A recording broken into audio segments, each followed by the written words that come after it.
Hello मेरे प्यारे बच्चों।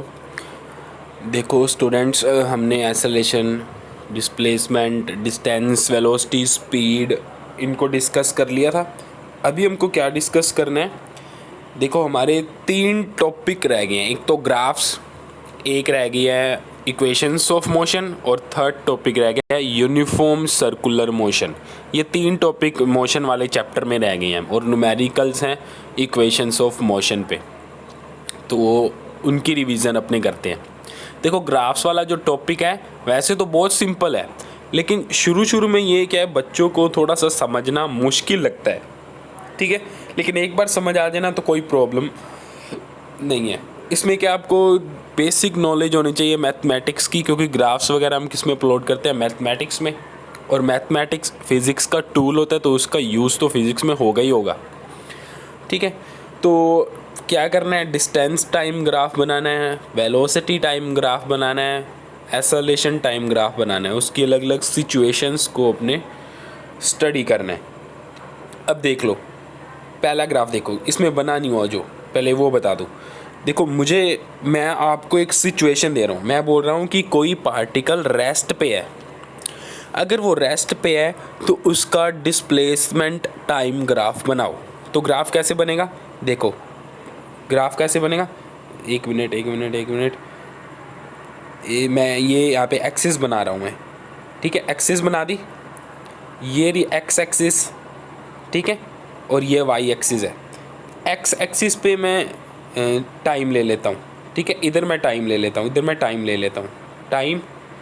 और इधर मैं ले लेता हूँ डिस्प्लेसमेंट, क्योंकि मुझे क्या बनाना है, डिस्प्लेसमेंट टाइम ग्राफ बनाना है। तो इस एक्सिस पे मैंने डिस्प्लेसमेंट ले लिया, एस वेक्टर है ये, ठीक है। मैंने आपको क्या बोला, पार्टिकल रेस्ट पोजीशन पे है, मतलब पार्टिकल रुका हुआ है। इसका मतलब पार्टिकल जिस टाइम पे है वो जिस पोजीशन पे है वो उसी पोजीशन पे बना रहेगा, चाहे 10 सेकंड पास हो जाए, चाहे 100 सेकंड पास हो जाए। तो हमारे पास ग्राफ कैसे मिलेगा, बिल्कुल ऐसे स्ट्रेट लाइन ग्राफ मिलेगा। स्ट्रेट लाइन ग्राफ कैसे मिलेगा, दोबारा देख लो स्ट्रेट लाइन ग्राफ कैसे मिलेगा। देखो इसको ध्यान से समझना, तो ये बेनिफिशियल रहेगा, इसको ध्यान से समझना। देखो इधर टाइम, इधर डिस्प्लेसमेंट। अब देखो मैं सपोज कर रहा हूँ कि मैं पहले क्या करूँ, ओरिजिन से 5 मीटर दूर खड़ा हूँ और 5 मीटर डिस्टेंस है ये वाली सपोज। तो t=0 टाइम पे मेरी पॉइंट, यहाँ पे पॉइंट मिलेगा। 1 सेकंड बाद मैं कहाँ पे होऊंगा, क्योंकि मैं रेस्ट पे हूँ, तो 1 सेकंड बाद भी 5 मीटर पे होऊंगा। तो इसका मतलब मुझे पॉइंट कहाँ मिलेगा, यहाँ पे, क्योंकि ये 5 मीटर है, ये इधर 5 मीटर है। फिर 2 सेकंड बाद, ये सपोज ये 2 सेकंड है, 2 सेकंड बाद भी 5 मीटर पे होऊंगा। तो मुझे पॉइंट क्या मिल जाएगा, ये 2 की इधर सीध में, इधर 5 की सीध में, तो मुझे ये पॉइंट मिल जाएगा। इसका मतलब मुझे ऐसे बिल्कुल ऐसे ये वाले पॉइंट्स मिलेंगे एक ही लाइन में, फिर इनको कनेक्ट कर देना होता है। ऐसे ही तो अपने ग्राफ्स प्लॉट करते हैं। तो इसका मतलब अगर पार्टिकल रेस्ट पे है तो हमको स्ट्रेट लाइन ग्राफ मिलता है। अब सेकंड पोजीशन पे, सेकंड ग्राफ पे चलते हैं, जो ये डिस्टेंस टाइम ग्राफ इधर बना हुआ है।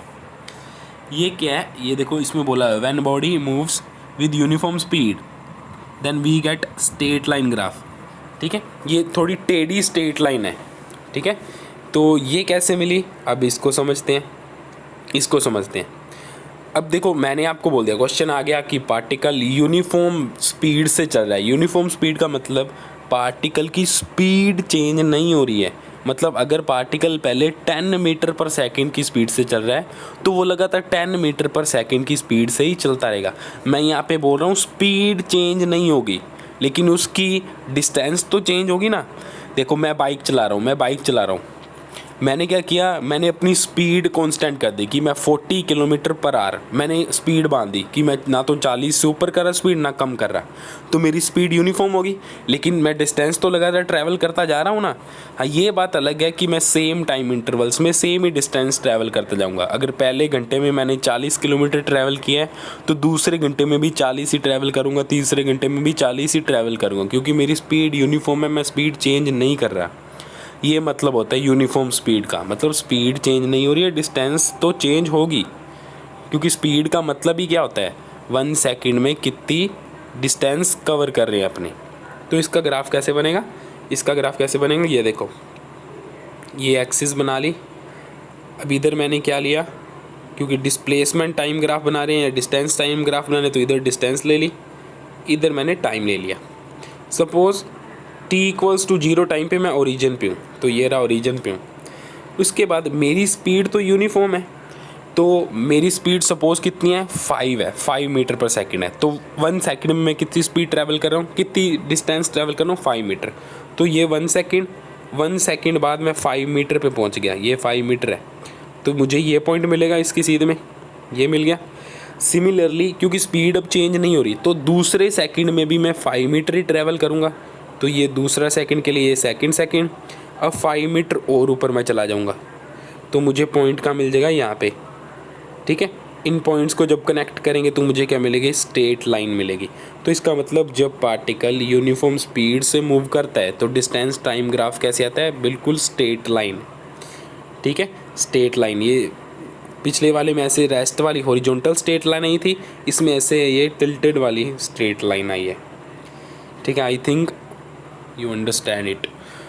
नेक्स्ट इसका देखो, ये मैथ एग्जाम्पल भी लिया हुआ है हमने कि t=1 सेकंड पे, जो मैंने अभी आपको बात बताई बस उसका ही एग्जाम्पल है। इसको अब रीड करोगे अपने आप समझ आ जाएगा। देखो ये यहाँ पे थोड़ी सी मिस्टेक है, ये इसने कनेक्ट नहीं किया, इन पॉइंट्स को ऐसे कनेक्ट करना है तो ये ग्राफ कंप्लीट होगा, सही कर लेना इसको, ठीक है। चलो नेक्स्ट, अब देखो डिस्टेंस टाइम ग्राफ का थर्ड सिनेरियो। पहले वाले में रेस्ट पे था पार्टिकल, मतलब स्पीड 0 थी। सेकंड वाले में स्पीड क्या होगी, यूनिफॉर्म होगी। थर्ड वाले में क्या होगा, थर्ड वाले में स्पीड भी चेंज कर रही होगी, स्पीड कांस्टेंट नहीं होगी। अब देखो इसको सुनना, सपोज़ पहले मैं धीरे स्पीड पे चल रहा हूँ, अगर मैं धीरे बाइक चलाऊँगा तो मैं डिस्टेंस भी कम ट्रैवल करूँगा। फिर मैंने क्या किया, एक्सेलरेटर को पूरी तरह घुमा दिया तो मेरी स्पीड बहुत बढ़ गई। जब मेरी स्पीड बहुत बढ़ गई तो मेरी डिस्टेंस भी बहुत ज़्यादा बढ़ती जाएगी, क्योंकि फिर क्या होगा, मेरी बाइक फुल तेज़ जाएगी तो थोड़े थोड़े टाइम में ज़्यादा डिस्टेंस में ट्रैवल कर जाऊँगा। तब इस कंडीशन में मेरा ग्राफ कैसे बनेगा, इस कंडीशन में मेरा ग्राफ कैसे बनेगा, इस कंडीशन में ग्राफ कुछ ऐसा बनेगा जैसे ये बना हुआ है। इसमें क्या हो रहा है, देखो मैं दोबारा प्लॉट कर देता हूँ। इधर डिस्टेंस, इधर टाइम। शुरू में स्पीड कम थी तो डिस्टेंस धीरे धीरे बढ़ेगी, फिर बाद में क्या होगा, डिस्टेंस ऐसे फुल स्पीड में बढ़ने लगेगी। तो इसका मतलब यहाँ पे स्ट्रेट लाइन नहीं आएगी, ऐसे कर्व्ड लाइन आएगी, ठीक है, कर्व्ड लाइन आएगी। और अगर मेरी स्पीड टाइम के साथ घट रही है, इसमें तो बढ़ रही थी तो ये बढ़ गया, अगर घट रही होती तो ग्राफ कैसे बनता, तो ग्राफ कुछ ऐसा सा बनता, इसमें क्या होता, घट रही होती तो कुछ ग्राफ ऐसा सा बनता है, ऐसे। क्यों, स्पीड घट रही है, जैसे जैसे बाइक स्लो होती जाएगी डिस्टेंस भी कम बढ़नी शुरू हो जाएगी। तो पहले तो डिस्टेंस ऐसे फटाफट बढ़ रही थी, फिर उसके बाद डिस्टेंस बढ़ने की स्पीड घट गई, तो ऐसे ग्राफ ऐसे लगभग हॉरिजॉन्टल सा होने लगा। तो ये था डिस्टेंस टाइम ग्राफ। इसी तरह से हम क्या कर सकते हैं, वेलोसिटी टाइम ग्राफ्स को भी प्लॉट कर सकते हैं, जो मैं नेक्स्ट वीडियो में जो आपको मैं एक्सप्लेन करूँगा, ठीक है। इसको क्या करना है, बार बार रिवाइज करना। डिस्टेंस टाइम ग्राफ समझ आ गया तो वेलोसिटी टाइम ग्राफ अपने आप ही समझ आ जाएगा। बस केस क्या होगा, जहाँ पे हम डिस्टेंस की बात कर रहे थे वहाँ पे टर्म वेलोसिटी आ जाएगी, और जहाँ पे हम वेलोसिटी की बात कर रहे थे वहाँ पे टर्म क्या आ जाएगी, एक्सेलरेशन आ जाएगी नेक्स्ट ग्राफ में। और जो वेलोसिटी टाइम ग्राफ है वो इम्पोर्टेंट ग्राफ है, क्योंकि उसी से हम क्या करेंगे, एक second equation of motion drive करेंगे, जो कि हमारा ग्राफ्स के बाद नेक्स्ट टॉपिक है। Okay, have a nice day.